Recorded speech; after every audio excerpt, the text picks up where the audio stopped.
Research यानी अनुसंधान। आज के इस वीडियो में हम अनुसंधान का अर्थ, परिभाषा, उसकी विशेषता, प्रकार, इन सब पर चर्चा करेंगे। तो सर्वप्रथम हम ये जानते हैं कि आखिर अनुसंधान यानी रिसर्च होता क्या है। अगर हम बात करें व्यापक अर्थ में तो अनुसंधान किसी भी क्षेत्र में ज्ञान की खोज करना होता है। वैज्ञानिक अनुसंधान में वैज्ञानिक विधि का सहारा लेते हुए जिज्ञासा का समाधान करने की कोशिश की जाती है। आप सभी को पता ही है कि मनुष्य एक जिज्ञासु प्राणी है। वह रोज नई नई आविष्कार करता है, नई नई वस्तुओं की खोज करना, पुरानी वस्तुओं एवं सिद्धांतों का पुनः परीक्षण करना, जिससे कि नए तथ्य प्राप्त हो सके, उसे ही हम शोध यानी अनुसंधान कहते हैं। ठीक है, अनुसंधान शब्द रिसर्च शब्द से बना है, जिसमें री का अर्थ होता है पुनः और सर्च का अर्थ होता है खोजना। किसी भी वस्तु को जिसकी खोज प्रायः की जा चुकी है, उसी की खोज पुनः करना ही हमारा रिसर्च कहलाता है। ये तो थी हमारी मीनिंग ऑफ रिसर्च।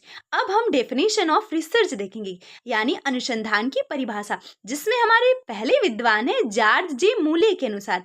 इनके अनुसार शैक्षिक समस्याओं के समाधान के लिए व्यवस्थित रूप में बौद्धिक ढंग से वैज्ञानिक विधि के प्रयोग तथा अर्थापन को ही अनुसंधान कहते हैं। जो शैक्षिक समस्या है उसके समाधान के लिए व्यवस्थित रूप में और बौद्धिक ढंग से वैज्ञानिक विधि के जो प्रयोग हैं तथा अर्थापन है, उसी का जो शोध होता है, खोज होता है, उसी को ही अनुसंधान कहते हैं।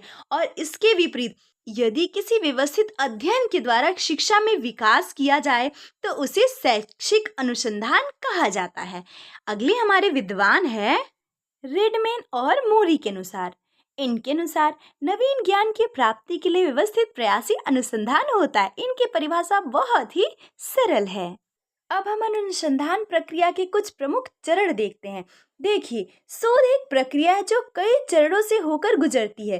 शोध प्रक्रिया के प्रमुख चरण ये है, जिसमें सबसे पहला हमारा होता है अनुसंधान समस्या का निर्माण। देखिए, इसमें बहुत सारी समस्याओं का निर्माण होता है।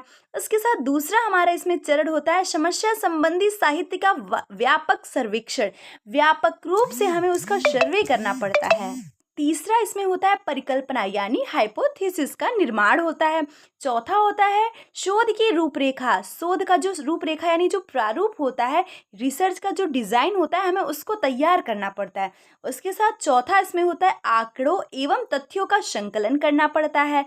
और अगला हमारा है आंकड़ों तथ्यों का विश्लेषण और उनमें निहित जो सूचना है उसमें पैटर्न रहस्य का उद्घाटन करना पड़ता है। सातवां इसमें जो पराकल्पना होती है उसकी जांच की जाती है। और लास्ट इसमें सामान्यीकरण यानी जनरलाइजेशन किया जाता है। अब हम अनुसंधान के प्रकार देखेंगे। शोध कार्य संपन्न करने हेतु विभिन्न प्रणालियों का प्रयोग किया जाता है। अतः शोध कई प्रकार के हो सकते हैं, जिसमें पहला हमारा होता है मात्रात्मक अनुसंधान, जिसको क्वांटिटेटिव रिसर्च कहा जाता है। अगला होता है हमारा गुणात्मक अनुसंधान, जिसको क्वालिटेटिव रिसर्च कहा जाता है। नेक्स्ट हमारा है विवरणात्मक अनुसंधान, जिसको डिस्क्रिप्टिव रिसर्च कहा जाता है। अगला है विश्लेषणात्मक अनुसंधान, जिसको एनालिटिक रिसर्च कहा जाता है। अगला है अनुप्रयुक्त अनुसंधान, जिसको अप्लाइड रिसर्च कहा जाता है।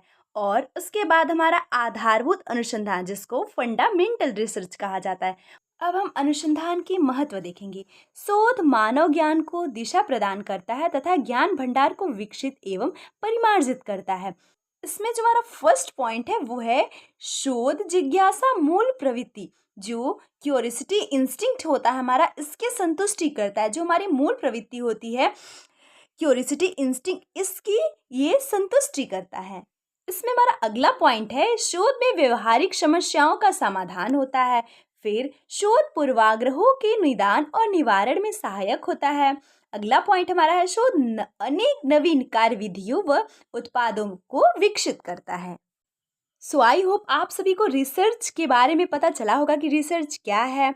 और रिसर्च का अर्थ होता है पुनः देखना। ठीक है, सर्च मतलब खोजना होता है और रिसर्च का अर्थ होता है बार बार किसी भी जो चीज़ जिसका शोध पहले किया जा चुका है उसी पर फिर से खोज करना ही हमारा रिसर्च होता है। और अनुसंधान भी बहुत प्रकार के होते हैं। अगर ये शिक्षा के विषय में होता है, शिक्षा को विकसित करने के लिए होता है, तो ये शैक्षिक अनुसंधान होता है। अनुसंधान के बहुत सारे टाइप्स होते हैं। सो आज की वीडियो में इतना ही। हम नेक्स्ट वीडियो से फिर से मिलते हैं, तब तक के लिए धन्यवाद। Thanks for watching my video.